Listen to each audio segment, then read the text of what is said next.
Welcome to the Chapter 13 lecture. It can be argued that there is no 20-year period more monumental in American history than the period between 1846 and 1866. Think about what took place in that 20 years. It's staggering. Let's start in 1846. We have the Mexican-American War.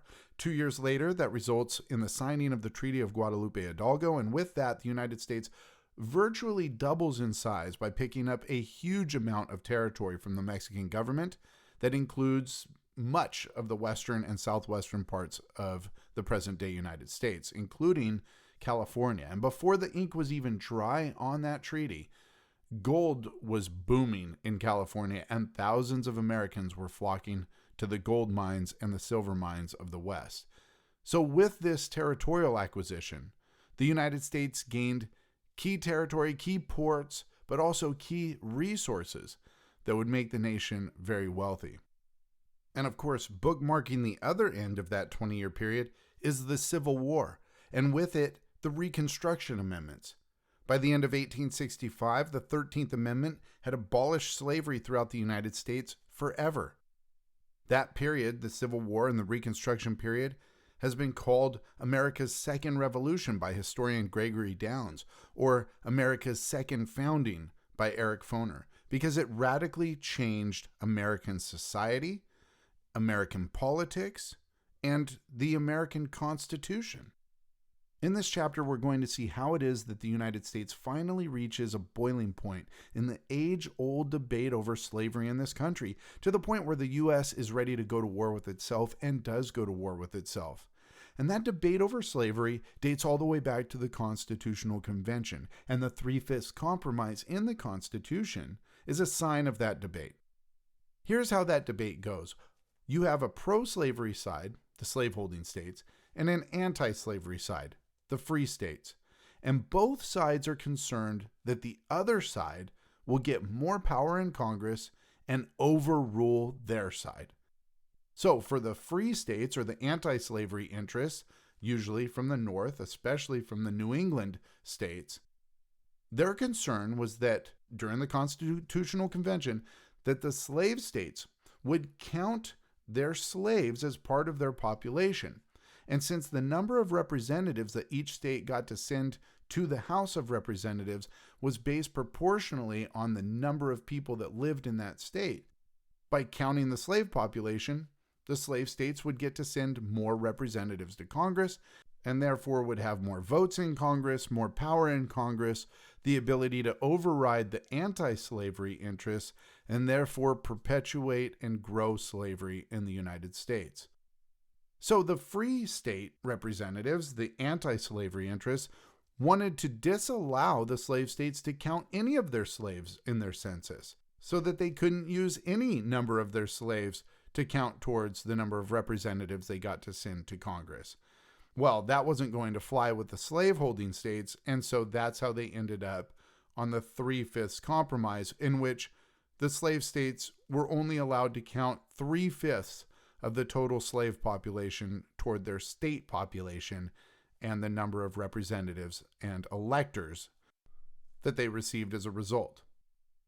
Well, between 1848 and 1860, the debate over slavery intensified to a large degree. And it had been intensifying over the first half of the 1800s.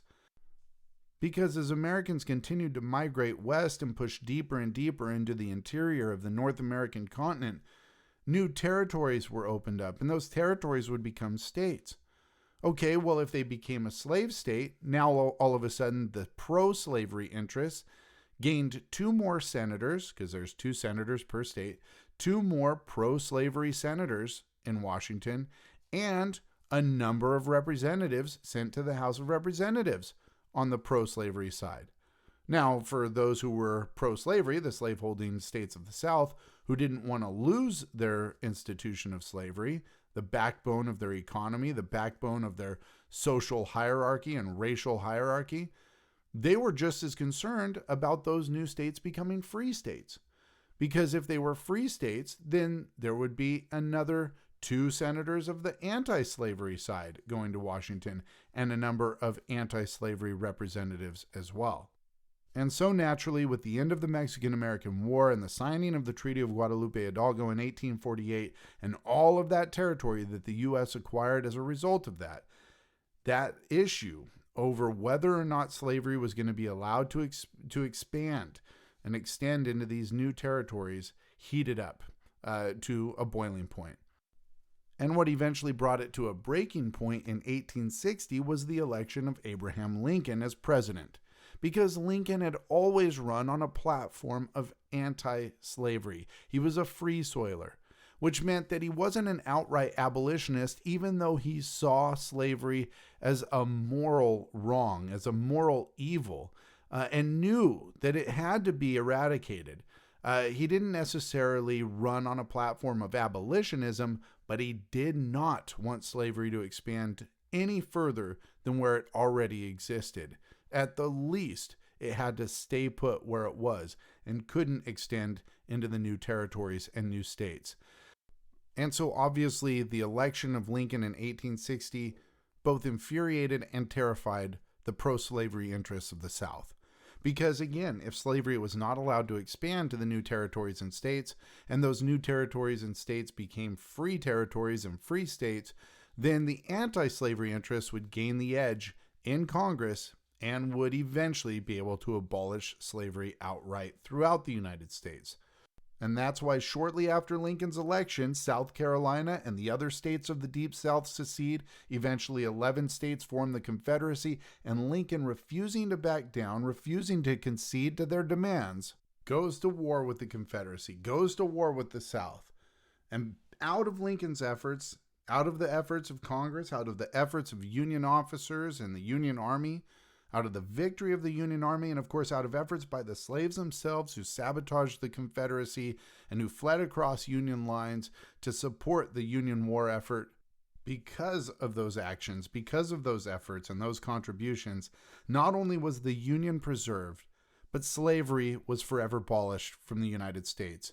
And for the first time, the United States really began to point toward and look forward to the realization of the ideals that the nation was founded on in the first place, as stated in the Declaration of Independence, that all men are created equal. Of course, it would be a long road before those ideals would be realized. There would be some who would take the argument that they still haven't been fully realized, but because of the Civil War, because of the abolition of slavery, we have made the progress that we have. And so we have to look at this 20-year period and everything that took place between the acquisition of land from Mexico, the debates over the spread of slavery that resulted out of that, it coming to a boiling point, Lincoln being elected on an anti-slavery platform, a free soil platform, the South seceding as a result of that, the nation going to war, and finally the abolition of slavery being achieved in this nation. That is profound change in the United States. And that is why I started by saying that this 20-year period between 1846 and 1866 is a significant period in American history. This lecture will be split into 5 sections: Fruits of Manifest Destiny, A Dose of Arsenic, The Rise of the Republican Party, The Emergence of Lincoln, and The Impending Crisis. And we'll start with Fruits of Manifest Destiny. The focus question for this segment is, what were the major factors contributing to U.S. territorial expansion in the 1840s? Slavery moved to the center of national politics in the 1840s because of territorial expansion. By that decade, nearly all land east of the Mississippi was in white hands, and economic crisis pushed many settlers west. Between 1840 and 1845, several thousand traveled nearly 2,000 miles to Oregon in the far northwest, and by 1860, nearly 300,000 had traveled to Oregon as well as California. During the 1840s, the United States and Great Britain jointly administered Oregon. Nearby Utah was part of Mexico. But national boundaries mattered little to the Americans that settled these regions. The idea that Americans had a divine mission, known by the end of the 1840s as Manifest Destiny, to settle the continent and spread freedom, intensified during these years. America's acquisition of part of Mexico directly raised the issue of slavery. When Mexico achieved independence from Spain in 1821, it was almost as large as the United States in territory and population. But Mexico's northern provinces of California, New Mexico, and Texas were remote, sparsely populated, and bordered by Indian country. In New Mexico and California, a minority of Mexican landowners and church officials lived among larger Indian populations, sometimes compelling them to work. In 1821, the Santa Fe Trail was opened, connecting the city with Independence, Missouri, and significant American trade. In 1834, hoping to reduce the power of the Catholic Church and attract settlers to California, the Mexican government dissolved mission landholdings and emancipated Indians working for friars, though only for many of them to end up being forced to work for the new landowners. By the 1840s, California was also linked to the United States by American ships that traded in the region. Texas was the first region of northern Mexico to be settled by significant numbers of Americans. The Mexican government, hoping to develop the area, accepted an offer by Moses Austin to colonize the area with Americans. In 1820, he received a large land grant, which his son, Stephen Austin, sold to American settlers. By 1830, when Americans outnumbered the Tejanos, the Mexican and Indian peoples of the area, Mexico annulled existing land contracts and prohibited future American immigration to Texas. Led by Stephen Austin, American settlers demanded autonomy within Mexico. Slavery exacerbated tensions.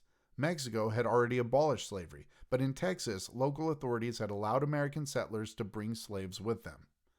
Mexico's ruler, General Antonio Lopez de Santa Anna, sent an army in 1835 to impose the central government's authority on the region, causing rebels there to form a provisional government and call for Texan independence. In March 1836, Santa Anna's army stormed the Alamo in San Antonio and killed all its defenders. But soon, forces under Sam Houston routed Santa Anna's army and forced him to recognize Texas independence. In 1837, the Texas government called for the United States to annex the territory, but Presidents Andrew Jackson and Martin Van Buren rejected the offer, fearing addition of a slave state would spark sectional conflict. President John Tyler, however, revived the annexation of Texas as a means of saving his failed administration and winning Southern support for his renomination in 1844. When a letter from John C. Calhoun, then Tyler's Secretary of State, linked annexation to the strengthening of slavery, Henry Clay and Martin Van Buren, prospective presidential candidates for the Whig and Democratic parties respectively, met and agreed to reject annexation, fearing it might spark a war with Mexico. They were trying to keep slavery out of national politics.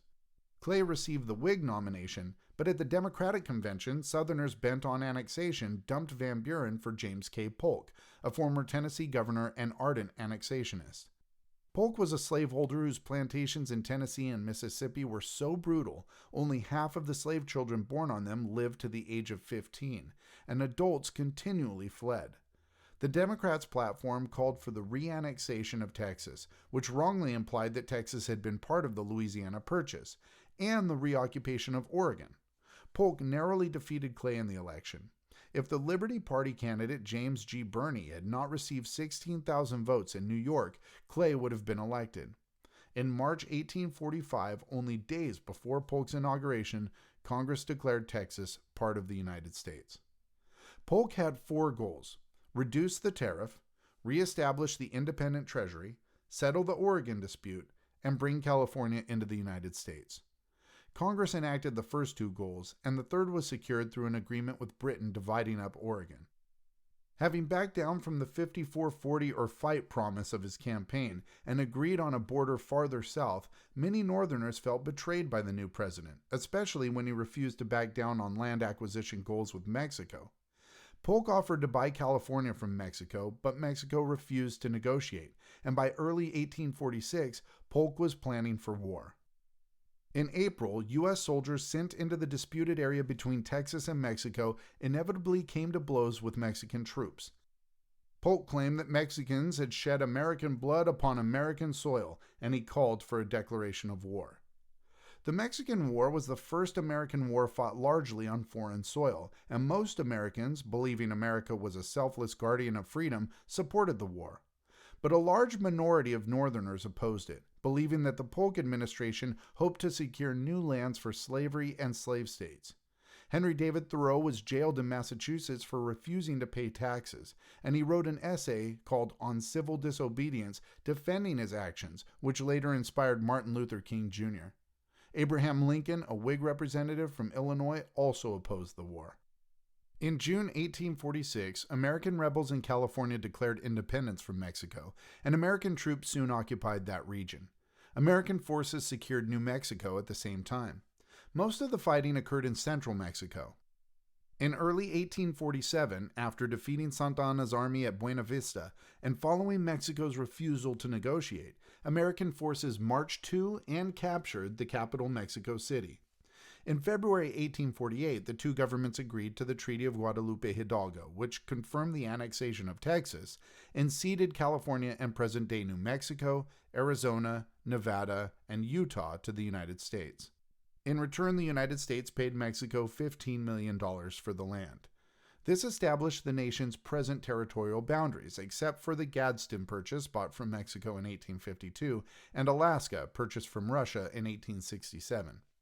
While the Mexican War is only a footnote in most Americans' historical memory, many Mexicans regard the war as a central event of their national history and a source of continued resentment of the United States.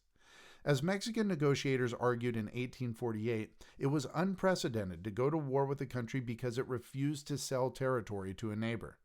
The territorial acquisition meant that the United States absorbed 500,000 square miles of Mexico, and between 75,000 and 100,000 Spanish-speaking Mexicans, as well as 150,000 American Indians. The treaty guaranteed male citizens the right of Americans, a provision designed to protect the property of large Mexican landowners in California. The only mention of Indians' presence was as savage tribes, who were to be prevented from raiding into Mexico across the new border. Overall, the first half of the 19th century saw residents of the region who had gone from being Spaniards to Mexicans and then finally to Americans, shifts that imposed the necessity of adjusting to new identities as if they were immigrants. After 1836, Texas became a prime example of Western borderland. Anglos and Tejanos had fought together during the Revolution, but relations soon soured as land-hungry Anglos expelled some Mexicans, including former allies, now suspected of loyalty to Mexico. A problem inherent to borderlands, many longtime residents were now considered aliens in their own homes and faced pressures to Americanize. While some Tejanos sent their children to English-language Protestant schools, most refused to convert from Catholicism despite the church's declining power. Tejanos often use ambiguous identities to their advantage, with women seeking divorces under United States divorce law, more liberal than Mexico's, and some Tejano men avoiding the Confederate draft during the Civil War by claiming Mexican citizenship. After independence, but before annexation, the territory in South Texas between the Nueces and Rio Grande rivers was claimed by both Texas and Mexico, though it was actually controlled on the ground by the Comanche. Conflict was frequent and authority was contested until the United States annexed Texas, even after which the Comanche would continue to exert tremendous influence until the 1860s and 1870s. The Treaty of Guadalupe Hidalgo guaranteed male citizens their liberty, property, and all the rights of American citizens, while regarding Indians only as savage tribes. Manifest Destiny invigorated American notions of white racial supremacy. In the 1840s, territorial expansion began to be seen as showing the inherent superiority of the Anglo-Saxon race, a mythical identity defined by its opposites, blacks, Indians, Hispanics, and Catholics. 19th century concepts of race drew together ideas about color, culture, national origin, class, and religion. American writers linked American freedom and the allegedly natural freedom-loving characteristics of Anglo-Saxon Protestants. For many Americans, Texas's annexation and the conquest of Mexico were victories of civilization, progress, and liberty over the Catholic Church's tyranny and the natural incapacity of, quote, mongrel races, end quote.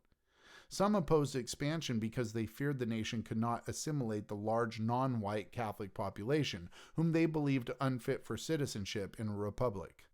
American racial relations harmed many in the new American territories. While Mexico had abolished slavery, Texas gave it constitutional protections and denied civil rights to Indians and blacks. In Texas, only whites could buy land, and free blacks were barred from entering the state. Residents of Indian and Mexican origin in New Mexico were held to be, quote, too Mexican, end quote, to be allowed democratic self-government. Only Mexicans who emphasized their Spanish rather than Mexican heritage, especially those of important social status, were deemed white. With white migration lagging, the territory was not allowed to become a state until 1912. California had a non-Indian population of fewer than 15,000 when the Mexican War ended, and for most of the 1840s, 5 times as many Americans emigrated to Oregon as to California, a trend only broken when Johann A. Sutter discovered gold in the foothills of the Sierra Nevada mountains in January 1848. Fanned by newspaper accounts of instant wealth, a gold mania spread all over the world. Newcomers poured into the region in what came to be known as the Gold Rush, and the non-Indian population rose to 200,000 by 1852 and over 360,000 only 8 years later. The Gold Rush population was incredibly diverse. Experienced miners from Mexico and South America, tens of thousands of Americans who had never even seen a mine, and Irish, German, Italian, and Australian immigrants all poured into the region. Additionally, nearly 25,000 Chinese landed between 1849 and 1852, almost all of whom were young men who had signed long-term labor contracts with Chinese merchants who in turn leased them to mining and railroad companies. San Francisco, a town of 1,000 in 1848, swelled to 30,000 by 1850 and became perhaps the most racially and ethnically diverse city in the world. Unlike farmers who moved west with their entire families, most Gold Rush migrants were young men. Women filled numerous roles in mining communities, including managing restaurants and boarding houses and working as laundresses, cooks, and prostitutes. Nonetheless, males outnumbered females almost 3-to-1 as late as 1860. The transition from surface mining to underground mining required large capital investments and exacerbated conflicts between diverse California gold hunting groups. Occasionally, vigilantes seized San Francisco, established courts, and executed accused criminals. White miners organized extra-legal groups that expelled foreign miners such as Mexicans, Chileans, Chinese, French, and American Indians. While California long symbolized opportunity, the state restricted freedoms for many. The state constitution limited rights to vote and testify in court to whites. The Indian population was devastated by the miners, ranchers, and vigilantes of the Gold Rush era, and the state government paid bounties to private militias to attack the natives. Although California was a free state, thousands of Indian children deemed orphans or vagrants were bought and sold into slavery. Through the Mexican War, the United States gained possession of San Diego and San Francisco harbors, excellent ports to facilitate trade with the Far East. In the 1850s, the United States initiated the opening of Japan, which for 2 centuries had closed itself to almost all foreign contact. In 1853 and 1854, American warships commanded by Commodore Matthew Perry sailed into Tokyo Harbor. Perry had been sent to negotiate a trade treaty, and he demanded that the Japanese deal with him. Alarmed by European intrusions into China and impressed by Perry's armaments, they opened 2 ports to American shipping. American diplomats persuaded Japan to open more ports to U.S. ships and establish full diplomatic relations between the 2 nations. Thus, the United States acquired refueling stops on the way to China, seen as the most important trading partner in Asia. Japan soon launched a modernization process that made it Asia's major military power.